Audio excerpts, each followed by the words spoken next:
Mateus, capítulo de número 14, nós vamos ler a partir do versículo 13, porque a primeira perícope nós já trabalhamos, que foi a do verso 1 ao versículo de número 12, tá bom? E hoje nós vamos dar continuidade dos versos 13 a 21. Diz assim a palavra de Deus: Logo que Jesus ouviu a notícia, partiu de barco para um lugar isolado, a fim de ficar só. As multidões, porém, descobriram para onde ele ia e o seguiram a pé, vindas de muitas cidades. Quando Jesus saiu do barco, viu a grande multidão, teve compaixão dela e curou os enfermos. Ao entardecer, os discípulos foram até ele e disseram: Este lugar é isolado e já está ficando tarde. Mande as multidões embora, para que possam ir aos povoados e comprar comida. Não há necessidade, disse Jesus. Providenciem vocês mesmos alimento para elas. E eles responderam: Temos apenas 5 pães e 2 peixes. Tragam para cá, disse ele. Em seguida, mandou o povo sentar-se na grama, tomou os 5 pães e os 2 peixes, olhou para o céu e os abençoou. Então partiu os pães em pedaços e os entregou a seus discípulos, que distribuíram às multidões.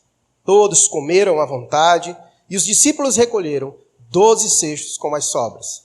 Os que comeram foram cerca de 5.000 homens, sem contar mulheres e crianças. Vamos orar mais uma vez e pedir ao Senhor que fale poderosamente aos nossos corações nesta noite. Querido Deus, estamos diante da Tua palavra, tão preciosa palavra. Palavra essa que sabemos que veio do Senhor, veio do céu para nós. O Senhor usou ao longo de toda a história homens movidos pelo Espírito Santo para nos entregar, ó Deus, a Tua preciosa palavra. Palavra esta, ó Deus, que tem percorrido toda a história da humanidade e como ela bem afirma, hão de passar os céus e a terra, mas a Tua palavra não há de passar. Por isso, ó Deus, acreditamos piamente que ela é o poder do Senhor para a salvação de todo aquele que crê. Ela também, ó Deus, é o instrumento pelo qual o Senhor nos educa, que o Senhor nos ensina, que o Senhor nos corrige, que o Senhor nos admoesta. Deus bendito, que ela traga instrução ao Teu povo nesta noite, que ela possa nos apresentar a pessoa de Cristo em sua maior beleza possível, e que ao contemplar a beleza de Cristo, o nosso coração se derreta em sua presença, que os nossos joelhos se dobrem e que a nossa boca se abra para glorificar o Senhor. Abençoa, Deus, todos os irmãos aqui presentes. Abençoa, Deus, os que nos acompanham também pela internet. Que o Teu Espírito Santo, ó Deus, a quem ninguém é capaz de resistir, nos convença do pecado, da justiça do Senhor. Que a Tua verdade, ó Deus, trespasse o nosso coração e a nossa alma, nos ajudando, ó Deus, a cada dia, endireitando as nossas veredas, os nossos caminhos, nos tornando varões, ó Deus, a cada dia, perfeitos e habilitados para toda boa obra do Senhor. Oramos assim, ó Deus, agradecidos pelo imenso privilégio de estar contigo, com o Teu povo, nesta noite reunido em torno da Tua palavra. Fala conosco, ó Deus. Não permita com que as distrações do amanhã, as preocupações da vida, possa roubar de nós, ó Deus, aquele momento de atenção. Que o Senhor não permita com que o maligno roube uma sequer semente, ó Deus, que será plantada em nossos corações, mas que ela penetre, ó Deus, o mais profundo, de maneira que ela possa gerar, ó Deus, frutos em nossa vida para a glória do Senhor. Oramos assim, no nome precioso de Jesus. Amém. Eu acredito que essa é uma das histórias, aí nós podemos dizer, as mais conhecidas de Jesus. Existem aquelas histórias que são, assim, conhecidas, mas tem aquelas que são mais conhecidas. E essa história da multiplicação dos pães e dos peixes é, sem dúvidas, uma história bastante conhecida. Ela é de tamanha importância tal que ela é vista em todos os evangelhos. Existem histórias que é reservada apenas para o Evangelho de Mateus, para o Evangelho de Marcos, cada um tem sua especificidade, mas existem aqueles relatos que você vê em todos eles. E essa é uma história. Esse foi um feito que está registrado em cada um dos evangelhos. Obviamente eu não vou aqui meditar em todos eles, mas aconselho você a fazer isso na sua casa. Depois você dá uma lida para que você possa absorver o máximo possível do conteúdo. Acredito que um dos evangelhos que talvez aborde assim de uma maneira mais profunda é o Evangelho de João. Ele traz uma abordagem muito boa sobre esse fato, porque ele vem acompanhado com uma outra narrativa que joga ainda mais luz para este fato. Eu vou citar aqui João e talvez mostre 1, 2 ou 3 versículos no máximo de João só para nos ajudar na compreensão. Mas, sem dúvidas, esse é um relato bastante importante. E de muitas coisas que poderia ser dito sobre essa multiplicação, sobre esse efeito de Jesus de multiplicar os pães e os peixes, 5 pães e os 2 peixes, é porque fatos como esse, ele tem como objetivo principal, muito embora a gente veja Jesus ali alimentando uma imensa multidão, mas sem dúvidas o objetivo principal não é apontar para a multidão, mas é apontar para a pessoa de Cristo Jesus. O principal objetivo dos milagres, dos feitos narrados nos evangelhos, nunca tem um objetivo final, aquele que o recebe, mas tem como objetivo apontar para a pessoa de Jesus Cristo.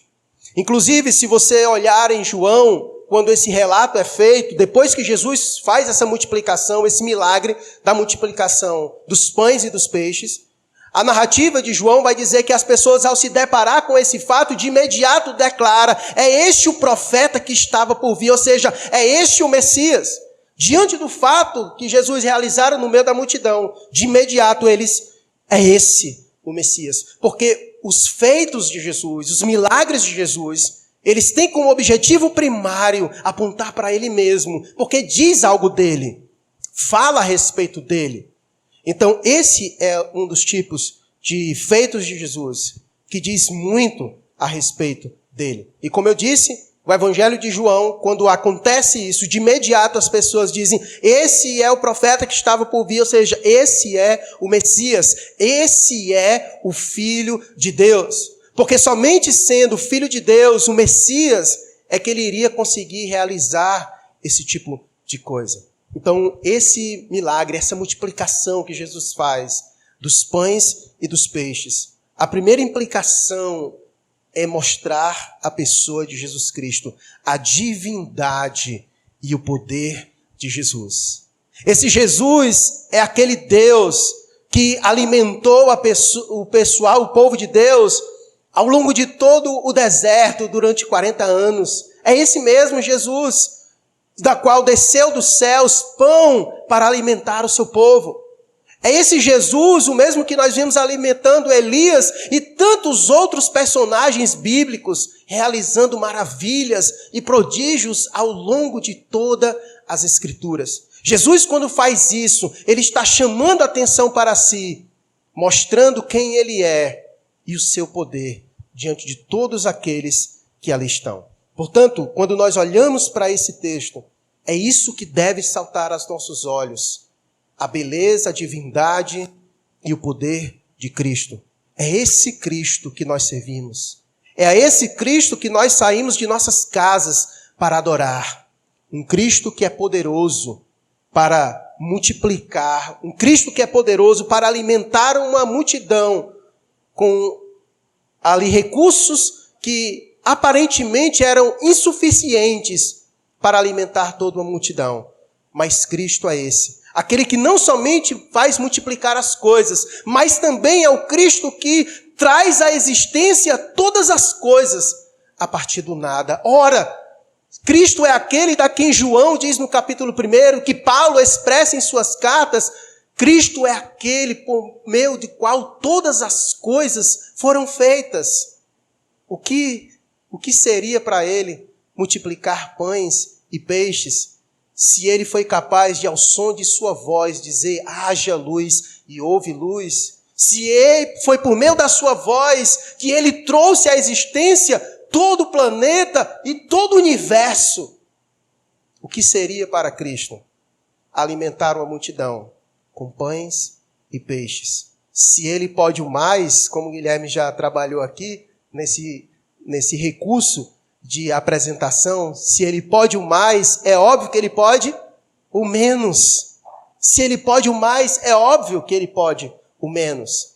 Mas aqui ele dá, mais uma vez, uma demonstração do seu poder, do seu imenso poder. Não somente isso. O versículo 14 diz a seguinte coisa, que quando Jesus saiu do barco, viu a grande multidão e teve compaixão dela e curou os enfermos. Então, antes dele fazer o milagre da multiplicação dos pães e dos peixes, Jesus já estava ali atuando, curando pessoas, demonstrando o seu poder, como nós já vimos desde quando ele saiu em peregrinação, indo de cidade em cidade, curando pessoas, realizando todo tipo de milagre, operando no meio do povo, para que o povo pudesse olhar para ele e saber quem ele era. É como se fosse um selo ali, uma marca de Cristo. Ele estava ali naquele momento no seu ministério, anunciando quem ele era. E ele fazia isso por meio dos feitos miraculosos, dos milagres que ele realizara. Portanto, lembre-se disso, nunca esqueça. Quando você olhar para episódios como esse, que possa saltar aos seus olhos a beleza de Cristo Jesus, o poder de Cristo Jesus. Talvez você esteja cabisbaixo com a vida, com todas as circunstâncias, com todas as adversidades da vida, que nesta noite você consiga contemplar esse Cristo. Um Cristo que é o Filho de Deus, o Deus em pessoa. Um Cristo que é poderoso para multiplicar as coisas, e não somente isso, mas para trazer à existência todas as coisas do nada, como ele fez e como é descrito, não só nos evangelhos, mas também nas epístolas paulinas. Então, esse é um relato que apresenta bem a divindade e o poder de Jesus. Feitos como esse têm o objetivo de apontar para a pessoa de Cristo e de mostrar a nós, mais uma vez, quem ele é e o tamanho do seu poder. De tamanho do seu poder. Mas não somente isso, o texto tem esse objetivo. Muitas verdades nesse texto e muitos ensinos nós podemos aprender de Jesus. A primeira é esta, sobre a divindade de Cristo, sobre quem ele é, sobre o seu poder de realizar grandes coisas que aparentemente seriam impossíveis. E uma nota de rodapé. Não caia nos discursos que muitas vezes nós ouvimos, que tenta menosprezar o poder de Jesus Cristo. A teologia liberal, por exemplo, durante algum tempo e ainda hoje, existem pessoas que tentam olhar para eventos como esse e diminuir o poder de Jesus Cristo, ao dizer que, na verdade, Jesus Cristo não multiplicou os pães e os peixes. Na verdade, Jesus, ele deu um discurso, como ele era muito bom de discurso, ele discursou tocando no coração das pessoas e fazendo com que aquelas pessoas que tinham alimento, elas então fossem tocadas pelo espírito da solidariedade e elas então compartilhassem com as outras pessoas o que elas tinham. Mas o texto não diz isso. Em nenhum momento o texto vai dar base para a gente dizer isso. Na verdade, o texto é muito categórico e literal quando diz que foi apresentado diante de Jesus 5 pães e 2 peixes. 5 pães e 2 peixes. E foi diante disso que Jesus alimentou uma multidão de quantas pessoas aproximadamente? Mais de 10 mil, porque 5 mil era só homens, fora as mulheres e as crianças. E todos nós sabemos que naquela época as pessoas tinham muitos filhos. Então, no mínimo, era 10 mil. Porque se tinha 5 mil homens, se cada um fosse casado, já era aí 10 mil pessoas, fora as crianças. Então, com certeza, tinha mais de 10 mil pessoas. E outra, o que Jesus realizara não foi algo místico, pelo contrário. Jesus realizara uma manifestação de poder visível, as pessoas pegaram no pão, sentiram o cheiro do pão, degustaram o pão, sentiram o cheiro do peixe, comeram o peixe, saciaram fisicamente. De tal maneira que o texto diz que ainda sobrou. Sobrou quanto? 12 cestos. Longe de ser um discurso que tocou no coração das pessoas e elas ali tiraram o que tinha, que estava guardado. Não. De fato, Jesus operara o milagre da multiplicação. Da multiplicação. Fuja desse tipo de discurso. Jesus, ele é aquele que pode operar tocando em nossos corações, movendo em nós um espírito de solidariedade. Jesus faz isso? Faz. E muitas vezes Jesus não precisa multiplicar ou transformar ou trazer à existência alguma coisa do nada para suprir a necessidade de alguém. Muitas vezes o Senhor pode tocar no coração do Lucas, recebe, e para que ele possa ajudar um outro irmão. Beleza. Mas não é o caso aqui. Não é o caso aqui. O caso aqui é que foi feita uma verificação do que se tinha. E o que se tinha era 5 pães e 2 peixes. A matemática é exata. E eles fizeram uma verificação. E constataram isso. Havia apenas 5 pães e 2 peixes. Para nós, seria impossível alimentar pelo menos 3 Gabriéis. Já seria difícil só para ele. Agora você imagina para uma multidão inteira dessa. Somente se Jesus realizasse um milagre dessa natureza. Jesus ali demonstrou o tamanho do seu poder, quem ele era. E de fato ele operou de modo físico, fazendo uma multiplicação física diante das pessoas que ali estavam. Isso nós vimos Deus fazendo inúmeras vezes, em diversos lugares nas Escrituras. Deus saciando e suprindo as pessoas de modo visível. De modo visível. E aqui, mais uma vez, o Senhor demonstra tal poder, fazendo com que as pessoas pudessem olhar para Ele. E mais uma vez, elas olharem para Cristo, não como os líderes religiosos viam Cristo Jesus, mas como Ele de fato é, o próprio Deus em pessoa, o Filho de Deus, o Verbo encarnado na terra, operando maravilhas, a fim de demonstrar às pessoas quem de fato Ele é. Então, essa é a história que apresenta isso de Jesus. Mas também, essa história ela nos mostra uma outra verdade acerca de Cristo Jesus. Ele é esse Deus, de fato. Ele é esse Deus tremendo, todo-poderoso, e que não há impossíveis para Ele. E que não há impossíveis para Ele. Não há causa perdida. Porque os discípulos olharam para as circunstâncias e deram como causa perdida. Manda o povo embora, porque aqui não tem condições não. Manda o povo embora, porque aqui não tem condições. Mas Ele já mostrou que Ele é aquele que faz as coisas impossíveis, porque Ele é esse. Mas também, o texto nos ensina algo precioso de Cristo Jesus, que foi o que a gente leu no verso 14, que diz: quando Jesus saiu do barco, viu a grande multidão, e ele teve o que delas? Compaixão. Compaixão. Essa é a segunda coisa que fica muito claro no texto acerca de Cristo Jesus. Ele é esse Deus tremendo, grandioso. Um Deus que traz todas as coisas do nada pelo poder de sua palavra. É um Deus que faz coisas impossíveis diante da multidão que ali estava. Fez de 5 pães e 2 peixes alimentar mais de 10.000 pessoas de maneira que sobrou. Mas não somente Ele é esse tipo de Deus, mas Ele também é um Deus de compaixão.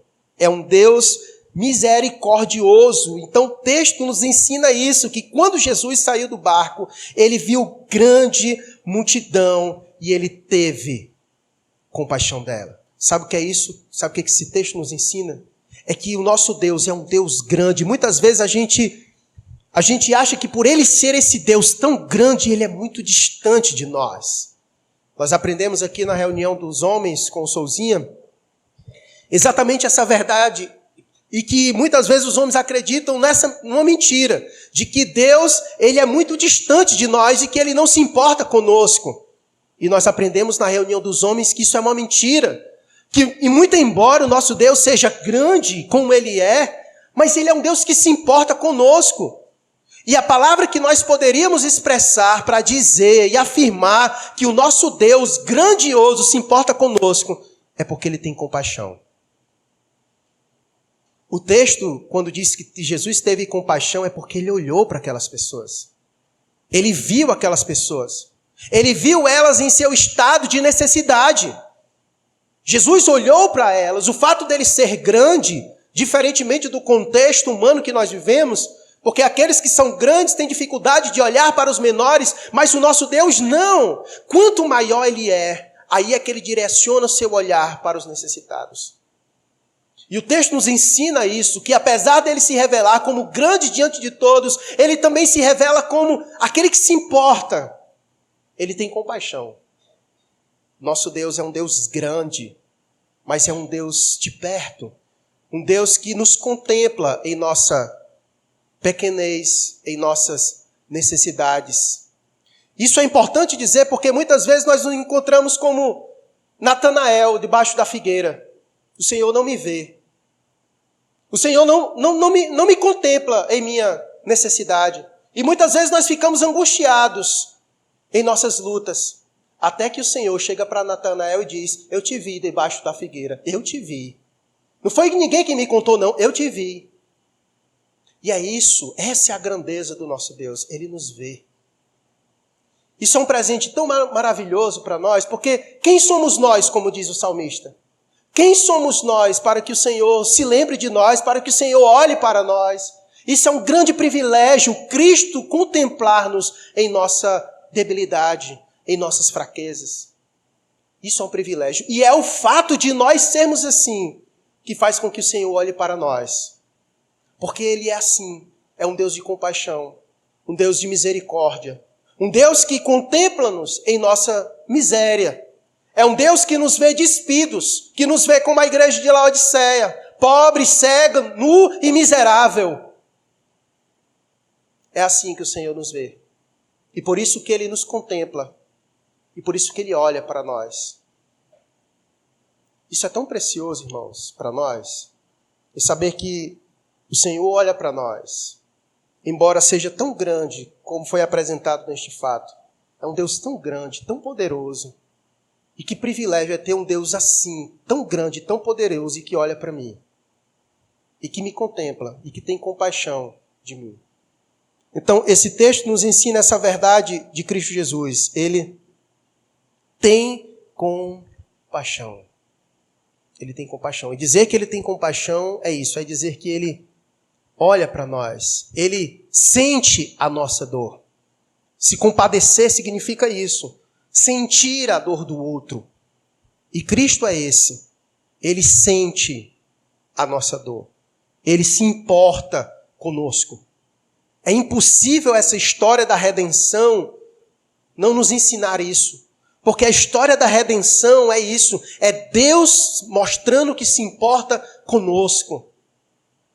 A história inteira do Antigo Testamento é Deus ali planejando trazer o seu Filho para nos salvar, para nos redimir, para cuidar de nós. E ele então vem, o Messias, o Filho de Deus, o bom pastor que vem para cuidar das suas ovelhas, que vem para dar a vida pelas suas ovelhas. Se a gente não consegue enxergar Cristo se importando conosco, eu não sei mais o que nós enxergaríamos. Mas Ele é esse Deus que se importa conosco, mesmo sem merecermos. E é isso que nos deixa ainda mais constrangidos. É porque Ele se importa conosco sem merecermos. Porque, na verdade, o nosso Deus, que é grande, Ele é justo, Ele é santo. E Ele deveria, na verdade, nos fulminar pelo nosso pecado. Mas Ele é misericordioso. Ele não nos dá o que nós merecemos. E Ele age com compaixão, com misericórdia. E esse relato diz exatamente isso. Quando Jesus saiu do barco, viu grande multidão. E o texto diz que viu. Exatamente isso. Ele viu. E por ele ter visto, a reação dele foi: teve compaixão dela. Ele teve compaixão dela. Mas há uma outra coisa no texto que me chama muita atenção. O texto começa no versículo 13. Pode voltar ao versículo 13. Deixei para fazer ele agora.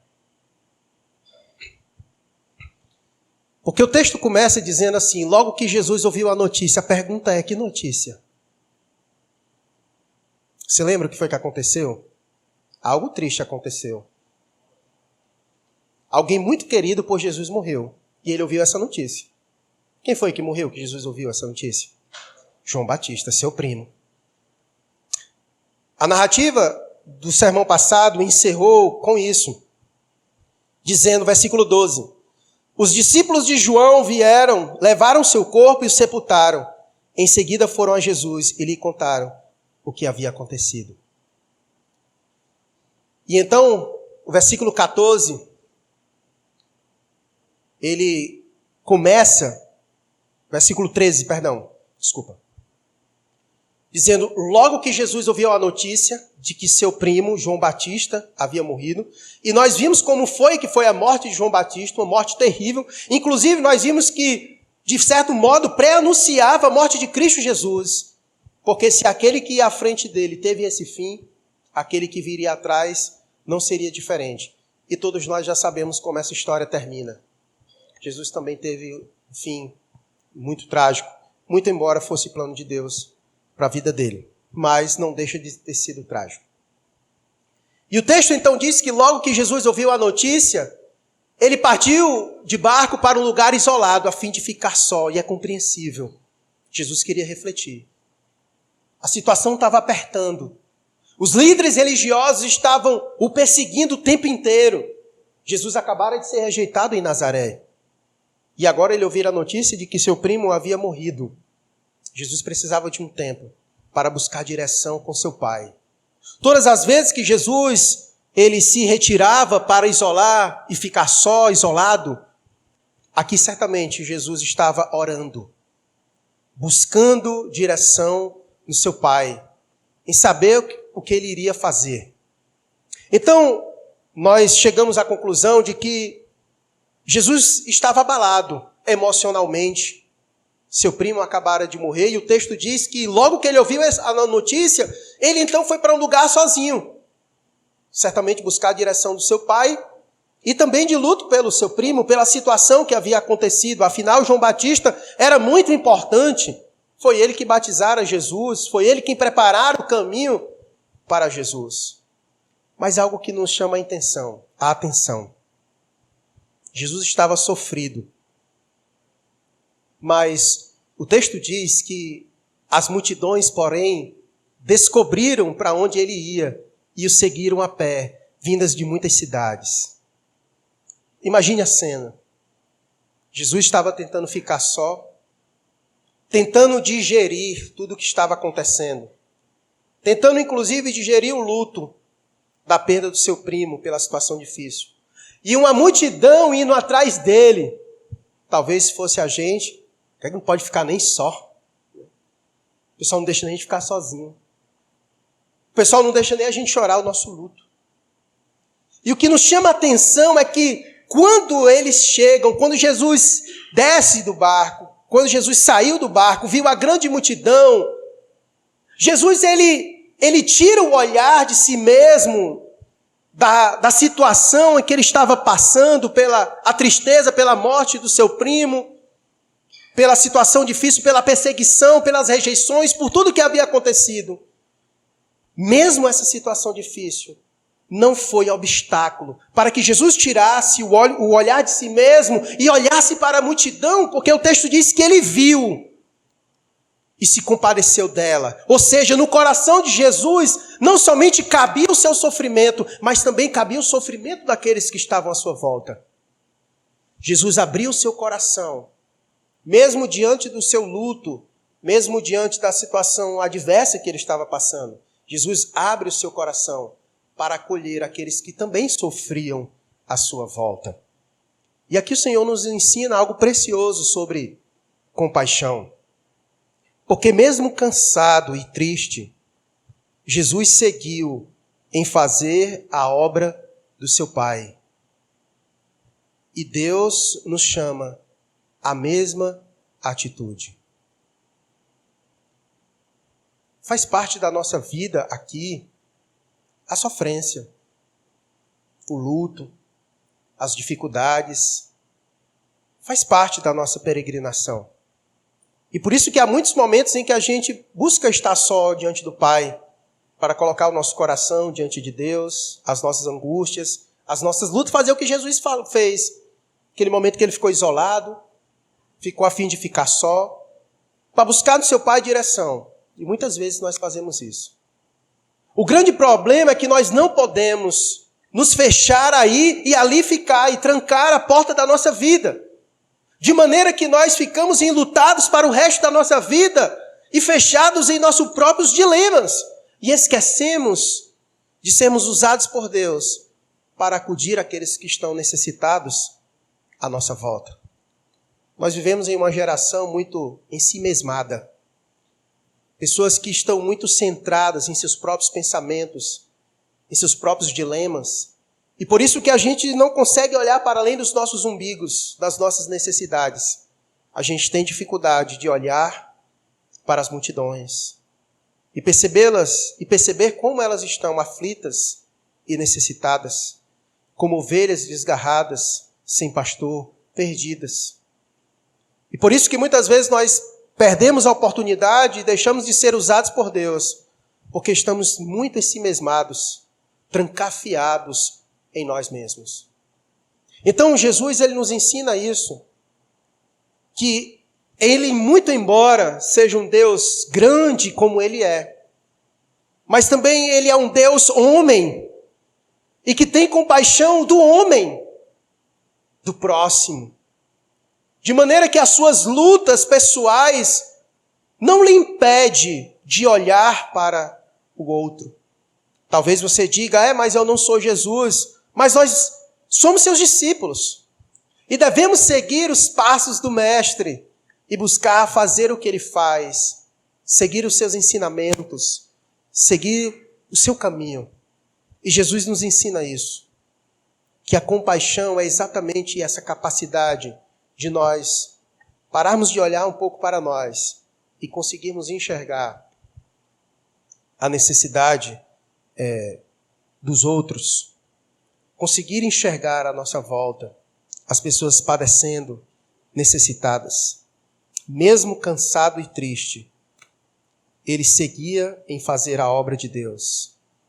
Jesus não parou, ele desceu do barco, ele viu as pessoas necessitadas, teve compaixão delas, curou os enfermos, como diz aqui o texto, e depois ele viu que as pessoas estavam com fome, e ele multiplicou os pães e os peixes para alimentar uma multidão inteira. A pergunta é, o que tem lhe impedido, meu irmão e minha irmã, de ser usado por Deus para o serviço da obra do Senhor? Quais são as desculpas, quais são os argumentos que nós temos usado? Eu quero que você perceba hoje que, na verdade, Deus nos dá o privilégio de nós sermos participantes dessa obra com o que somos e com o que temos.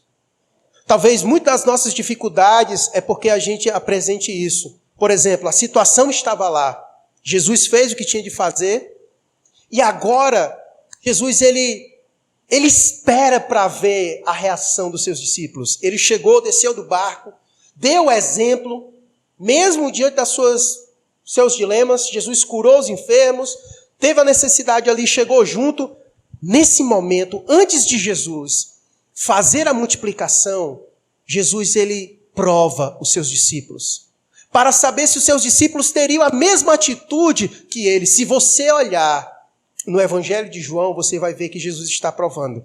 Deixa eu só olhar aqui o versículo, por gentileza. João capítulo 6. João capítulo 6, versículo 5. 5 e 6. Coloca aí, por favor. Olha, Jesus logo viu uma grande multidão que via seu encontro. E voltando-se para Filipe, perguntou: onde podemos comprar pão para alimentar toda essa gente? Versículo 6. Ele disse isso para pôr Filipe à prova, pois já sabia o que ia fazer. Então, era aquele momento em que Jesus estava colocando à prova os seus discípulos. Ou seja, Jesus estava agora provando eles para saber o tipo de atitude que eles teriam diante daquele ocorrido. E para nossa surpresa, voltando para o nosso texto,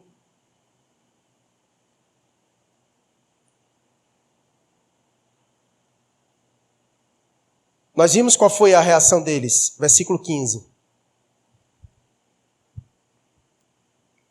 Versículo 15, por favor. 15, 1, 5. Ao entardecer, os discípulos foram até ele e disseram: este lugar é isolado e já está ficando tarde. Mande as multidões ir embora, para que possam ir aos povoados e comprar comida. Jesus estava provando os discípulos. E diante da prova, eles chegaram a essa conclusão, de que não tinha nada a ser feito. Tinha uma coisa que eles chegaram à conclusão, de terem meditado sobre tudo, diante da situação, diante do problema, só tem uma coisa a fazer: mandar eles embora. É mais fácil mandar embora ou ajudar? É mais fácil mandar embora ou ajudar? Mandar embora é mais fácil. Mandar embora é sempre mais fácil. E sabe por quê? Porque muitas vezes nós não estamos dispostos, com o pouco que temos, ou com o que temos, de colocar à disposição do Senhor para ajudar. Essa é a verdade. Tinha 5 pães e 2 peixes, não tinha? Tinha ou não tinha? Tinha. Pronto. Senhor, é o que temos. Senhor, é o que temos. Mas antes de apresentar o que tinham, eles mandaram ir embora. Antes de apresentar o que tinha, eles mandaram ir embora. Eles já chegaram a essa conclusão, de que o que tinham era insuficiente. O problema é que, humanamente falando, era insuficiente. Mas eles estavam diante de quem? Isso deveria mudar alguma coisa? Isso deveria fazer eles reverem os cálculos? Quantas vezes, irmãos, nós não demos passos na vida assim? Quantas vezes? Que humanamente falando, a gente sabia que ali não ia ter condições, mas a gente colocou isso nas mãos do Senhor em oração, pela fé, acreditando, e as coisas aconteceram. Isso já aconteceu com você? Você já viveu esse tipo de experiência? Essa igreja aqui já viveu esse tipo de experiência? Essa igreja já viveu esse tipo de experiência. Eu me lembro que quando 2 episódios bem rápidos. Um foi quando estava ainda na casa do seu Evandro, quando eu cheguei aqui em Cascavel, aluguei a casa ali dos bancários para morar. E era um sonho poder ter um lugar para se reunir, de estar com os irmãos. E orava a Deus, mas era pouquinha gente, a gente não teria condições de comprar um lugar. Quando em um belo dia eu recebi uma ligação de um americano que falava muito pessimamente português, mas eu recebi, de um outro país, de alguém que eu nem conheço, mas eu recebi, porque eu coloquei isso em oração. Mas surgiu um outro problema, porque ele só viria construir aqui se eu tivesse um terreno. E aí foi um outro problema. Eu poderia ter dito, não, faz o seguinte, constrói em outro lugar, porque a gente não tem dinheiro. Mas colocamos isso mais uma vez em oração, não eu, mas os poucos que tínhamos. Nós colocamos isso em oração. E Deus foi levantando os recursos. Em um mês, nós conseguimos levantar 70 mil reais. Se eu falar um negócio desse hoje, todo mundo cai para trás. Se eu levantar um desafio aqui de 10 mil reais, o pessoal já cai para trás, mas de 70. Mas Deus fez isso. E Deus fez isso faltando 3 dias para dar resposta para eles. Imagine como foi que eu não fiquei nessa semana. Inclusive, eu fui até reprovado no seminário pelo Rômulo. Porque eu tive que correr atrás desses recursos e eu não tive condições nem de estudar. Mas Deus nos abençoou. E depois eu consegui terminar o seminário, obviamente. Mas a situação era essa.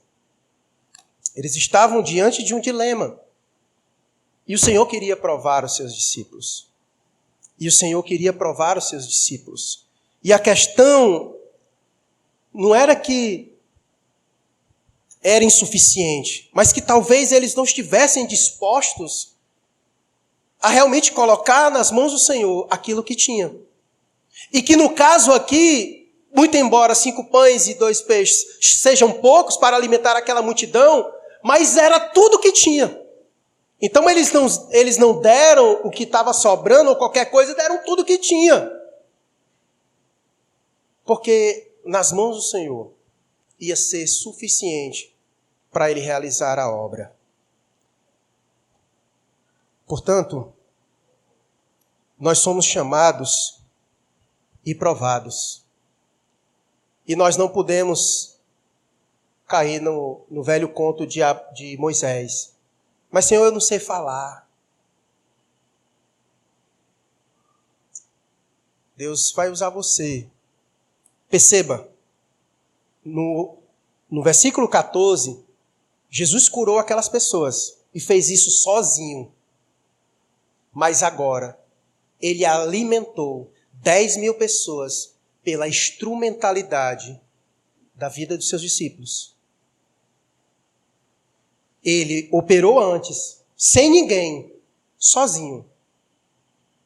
Mas agora, no evento seguinte, ele operou maravilhas pela instrumentalidade da vida de outra pessoa.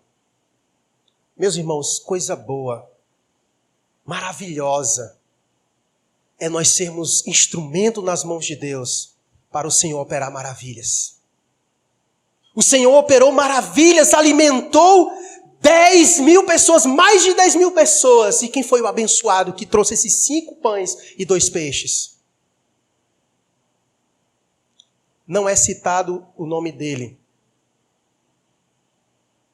Mas certamente foi alguém usado por Deus.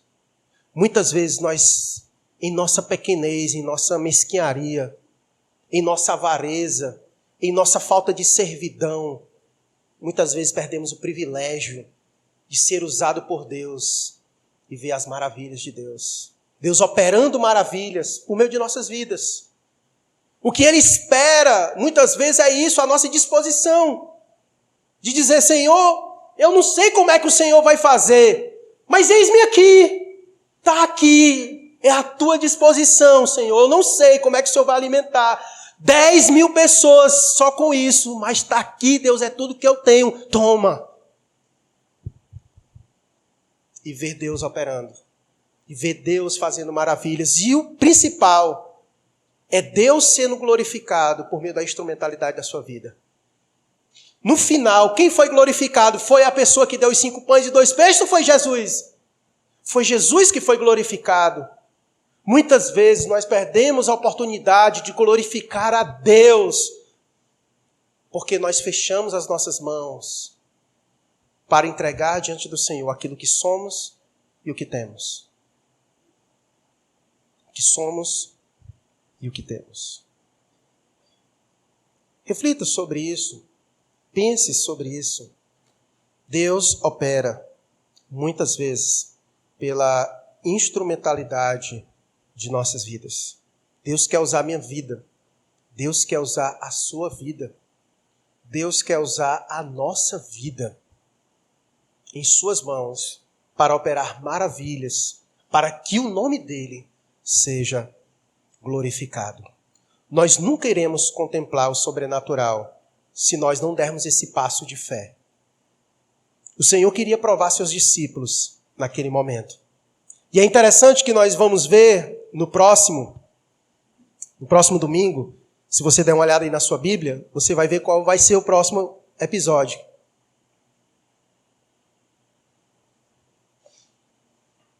Jesus anda e é aquele momento em que Pedro se afoga. E aí a gente vai juntar tudo isso, conectar com tudo isso. A grande verdade, irmãos, é que se nós não tivermos os nossos olhos firmes em Jesus, nós iremos agir com descrença. Nós iremos agir com descrença. É verdade, o que eu tenho aqui não vai não. Não vai surtir efeito. Eu nem vou contribuir porque não vai fazer em nada.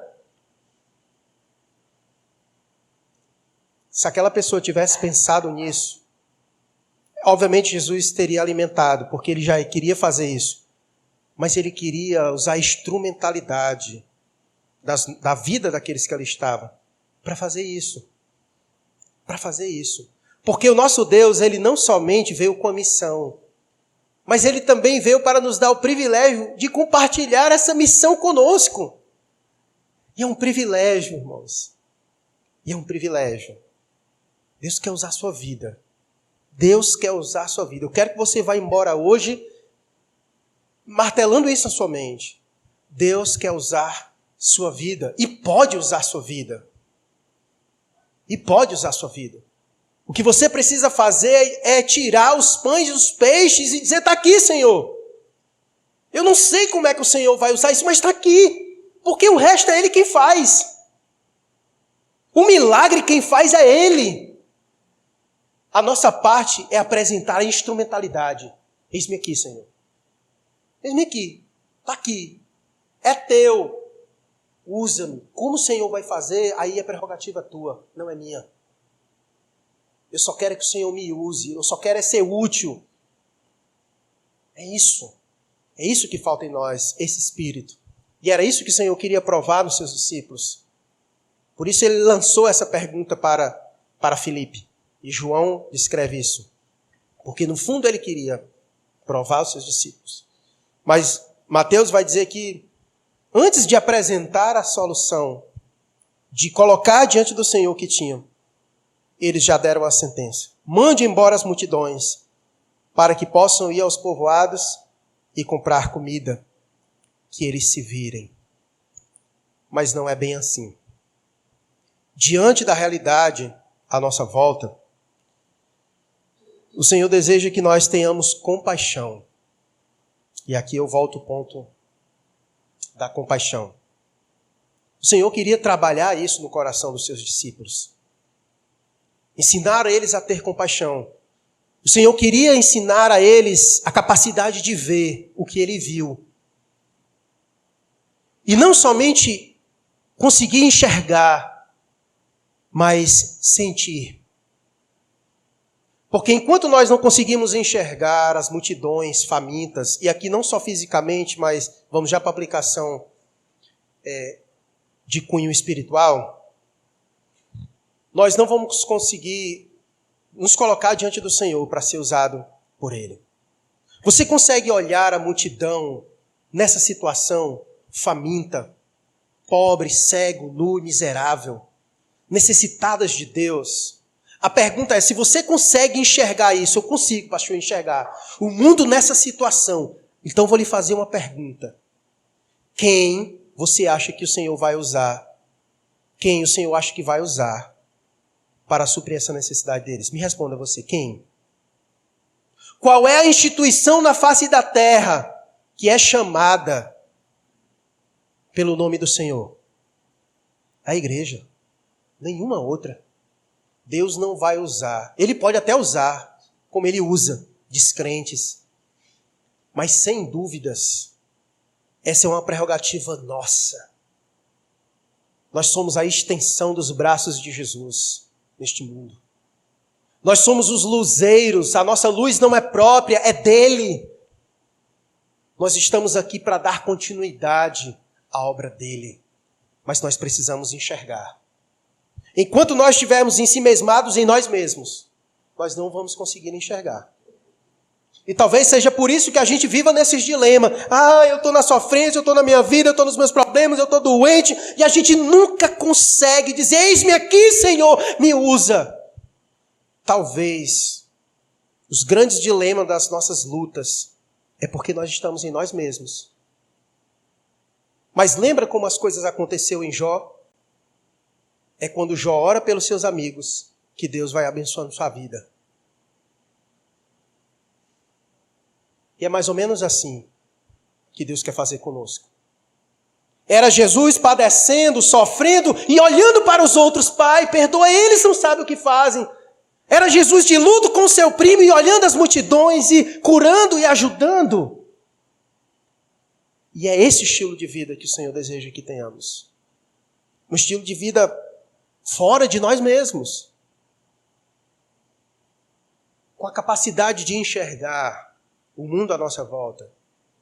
E saber que o Senhor quer usar a nossa vida como instrumentalidade para proclamar o seu nome, para proclamar o ano aceitável do Senhor, a fim de ver pessoas libertas do cativeiro do pecado, a fim de ver pessoas transformadas pelo Evangelho. E Deus vai usar a nossa vida para isso. O que nós precisamos fazer é só isso. Senhor, eis-me aqui. A minha vida como instrumentalidade em tuas mãos. Então, nós já vimos que esse texto nos ensina sobre a divindade e o poder de Jesus. Esse texto nos ensina sobre a compaixão de Jesus. Nos ensina que Jesus queria chamar os seus discípulos a ver isso, provar os seus discípulos, para ver como eles iriam reagir diante daquela circunstância e diante daquela situação. Aprendemos que Deus opera muitas vezes pela instrumentalidade das nossas vidas. E por último, não são todos os feitos de Jesus, mas a maioria dos comentaristas chega à conclusão de que esse episódio de Jesus aponta para algo maior, muito maior. E por isso que o Evangelho de João ele acaba trazendo uma luz maior sobre esse evento. No próprio capítulo 6, onde isso acontece, segue posteriormente uma outra narrativa, onde Jesus afirma ser o pão que desceu do céu, o pão da vida. Então, essa história, ela aponta também para algo maior. Qual é o algo maior? Ora, se Jesus, ele é aquele capaz de nos suprir das nossas necessidades físicas, ele também é capaz de nos suprir das nossas necessidades espirituais. Principalmente sobre isso. Porque Jesus não viera para trazer comida para a nossa mesa. E é esse o discurso de João no capítulo 6. Porque depois que Jesus opera esse milagre, João vai dizer que as pessoas começam a seguir Jesus, mas não porque queriam ouvir os ensinos de Jesus, mas porque queriam que Jesus as alimentasse. E aí é quando Jesus dá uma dura nelas por causa disso, e ele então começa o verdadeiro ensino. Dizer, olha, vocês não deveriam procurar pela comida que perece, mas vocês deveriam procurar pela comida que subsiste pela vida eterna. E ele então traz a prerrogativa para si. Eu sou o pão da vida. Eu sou o pão da vida. Veja aqui comigo o versículo, João capítulo 6. Ele diz, Jesus respondeu, eu sou o pão da vida. Quem vem a mim nunca mais terá fome. Quem crê em mim nunca mais terá sede.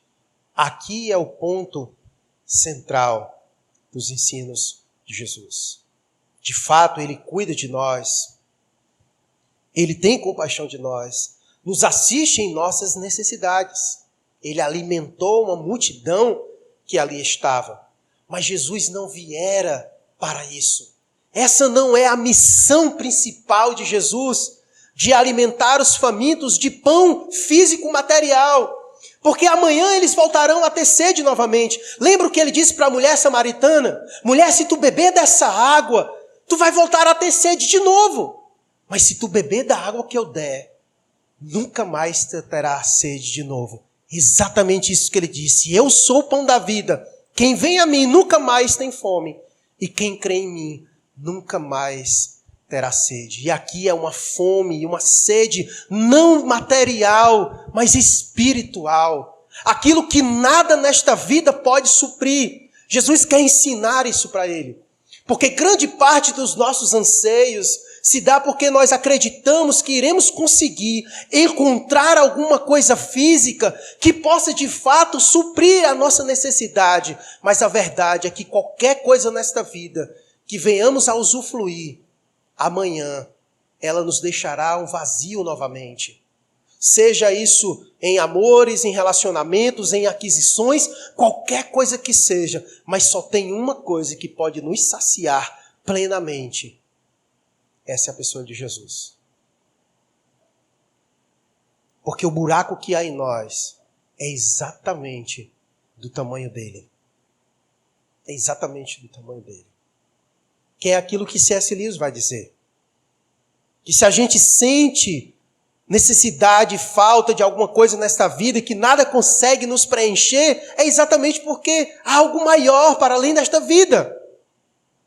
E que essa explicação é Jesus. É Jesus. Exatamente isso. Os comentaristas chegam à conclusão de que esse episódio é um retrato falado de toda a circunstância do mundo inteiro. De que essa multidão representa toda a humanidade. Necessitada. Faminta. E de que os pães e os peixes ali têm essa representatividade de Cristo, que é o pão da vida. Aquele que é o único capaz de alimentar a alma dos famintos. É por isso que nós não pregamos outra coisa. Nós pregamos a Cristo Jesus. Porque não há outra mensagem mais relevante e importante para nós divulgarmos, proclamarmos, a não ser a pessoa de Jesus Cristo. Mas para isso nós precisamos daquilo primeiro, da compaixão, de conseguir enxergar as pessoas nessa condição. Se nós conseguirmos enxergá-las nessa condição, então nós levaremos a elas exatamente aquilo que elas precisam, Jesus. E nós não iremos negociar, porque sabemos que somente Jesus vai ser capaz de saciar a fome delas e matar a sede delas, porque Ele é o pão da vida. Aquele que comer desse pão nunca mais terá fome, e quem crê nele nunca mais terá sede. E nunca mais terá sede.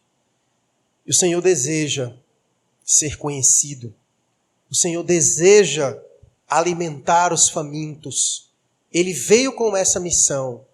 E Ele agora nos dá esse privilégio de nós darmos continuidade a essa missão. A pergunta é, você se coloca hoje como instrumentalidade nas mãos do Senhor para isso? Sem desculpas, sem arrudeios. Ele quer a instrumentalidade da sua vida e o que você já tem em suas mãos para isso. A questão não é como Ele vai fazer, porque isso é obra dele. A questão é, você está disposto a dar os 5 pães e os 2 peixes? E é Ele quem vai operar por meio da instrumentalidade da tua vida. Hoje nós estamos e vamos celebrar a ceia, que é o pão, que significa o corpo de Jesus, e o vinho, o suco, que representa o sangue de Jesus, que purifica, que lava dos pecados. Nós somos a prova disso e precisamos anunciar esta verdade para que outros possam participar exatamente disso, da ceia do Senhor. Portanto, eu quero nesse momento desafiar você nesta oração. Assim como eu não tenho a capacidade de provar você, mas acredito que nesta noite o Senhor nos prova, como fez com seus discípulos, para saber o que nós faremos diante da multidão. Mandaremos embora? Continuaremos ensimesmados em nossos dilemas? Mas nesta noite eu creio que o Senhor nos dá o privilégio de orarmos e pedir ao Senhor: Senhor, abre os meus olhos para que eu enxergue as multidões. E Senhor, eu não sei como o Senhor fará tudo isso, mas eis aqui os 5 pães e os 2 peixes, a minha vida e a instrumentalidade do que sou e do que eu tenho para a tua obra. Vamos orar assim? Coloque sua vida assim diante de Deus.